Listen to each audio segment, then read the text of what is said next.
대한민국 6천만 인구의 반이 살고 있는 수도권, 그리고 전체 가구의 절반 이상이 살고 있는 아파트.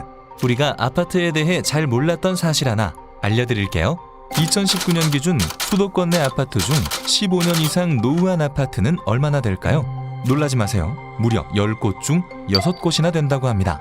좀 더 들여다보면 분당, 일산, 평촌, 중동, 삼본 등 1기 신도시 아파트들이 22년 기준 31년이 되었습니다.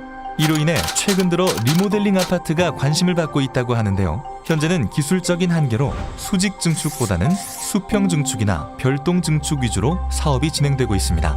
하지만 리모델링 분야에서 오랫동안 최고의 기술력을 자부해온 DLENC가 최근 수직 증축을 가능케 하는 기술을 개발했다고 합니다.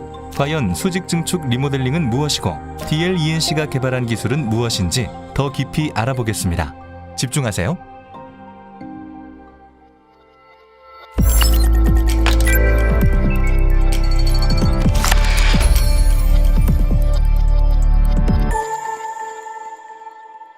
노후 아파트를 새 아파트로 바꾸는 방법은 크게 두 가지입니다. 재건축 또는 리모델링 방식이죠. 일반적으로 재건축이 더 낫지 않을까 하는 인식이 많지만 재건축은 아파트가 보수가 어려울 정도로 노후해야만 할 수 있고 리모델링은 아파트가 안전해야만 할 수 있다는 차이점이 존재합니다. 게다가 리모델링은 재건축보다 유리한 점이 있습니다. 그게 무엇일까요?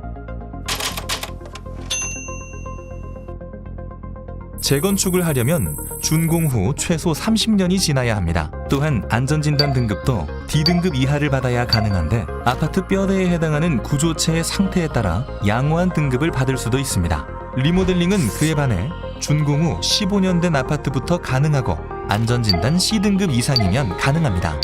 더 중요한 점은 조합 설립을 위한 조합원 동의율 기준도 재건축은 75%, 리모델링은 66.7%로 리모델링이 조합원들의 동의를 받기에 더 수월해서 사업 속도가 훨씬 빠르게 진행될 수 있죠. 전문가들이 예상하는 평균 사업 소요 기간도 재건축 사업은 10년, 리모델링 사업은 6년 정도로 4년이나 짧습니다. 그러다 보니 리모델링 시장 규모도 2030년까지 약 29조 원까지 도달하며 폭발적으로 성장할 것으로 예상하고 있죠. 이것이 가능한 이유는 2014년 리모델링 관련 주택법이 개정되면서 세대수 증가 및 수직 증축이 가능해졌고 시대가 변하면서 3040 세대의 젊은 집주인들이 비교적 빠르게 사업 진행이 가능한 리모델링을 선호하는 경향도 기여했다고 볼 수 있습니다. 이쯤 되면 수직 증축 리모델링에는 어떤 공법이 적용되는지 궁금해지죠? 아파트 리모델링을 수직 증축으로 진행하면 15층 이상 아파트는 최대 3개 층을 더 올릴 수 있습니다. 이때 더 커진 하중을 견디기 위해 말뚝을 추가로 넣어야 합니다. 일반적으로 기존 아파트 기초를 보강하기 위해 말뚝을 추가로 시공해야 하는데 지하에서 공사해야 하는 특성상 일반적인 말뚝이 아닌 직경이 작은 소구경 말뚝을 적용합니다. 소구경 말뚝은 구경이 작고 강성이 약해서 많은 하중을 분담하지 못하죠. 쉽게 말씀드리면 큰 물건을 어른과 아이가 나누어 들 때 어른이 힘을 더 많이 쓰게 되는 원리와 같습니다.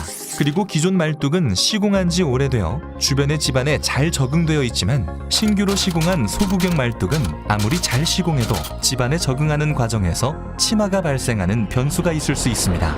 이와 같이 말뚝 기초로 시공된 아파트는 수직 증축의 목적으로 인허가를 통과한 사례가 없습니다. 안전성 검토를 통과하기 어렵기 때문입니다. 그래서 DLENC에서는 발상의 전환을 하였습니다. 말뚝 보강을 하지 않고도 증가한 아파트의 하중을 제어할 수 있도록 하였습니다. 이것이 가능한 이유는 기존 말뚝 상부 벽체에 설치하는 포스트 텐셔닝 덕분인데요. 이것은 말뚝에 전달되는 하중을 여유가 있는 주변의 말뚝으로 분배하는 방식입니다.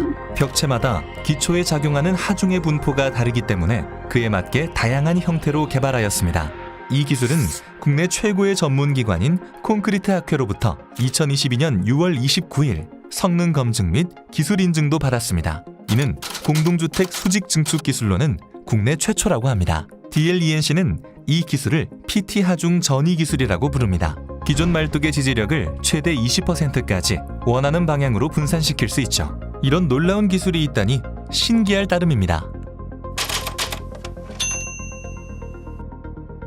DLENC의 수직 증축 기술은 크게 3가지 관점에서 차별점을 갖고 있습니다. 첫째, PT 하중 전이 기술로 리모델링 수직 증축을 하면 수직 증축부에는 하중 전이가 가능한 장경간 구조를 이용합니다. 증축부에는 벽이 없는 구조로 자유로운 평면 계획이 가능해져 보다 많은 분양 수익을 창출할 수 있게 됩니다.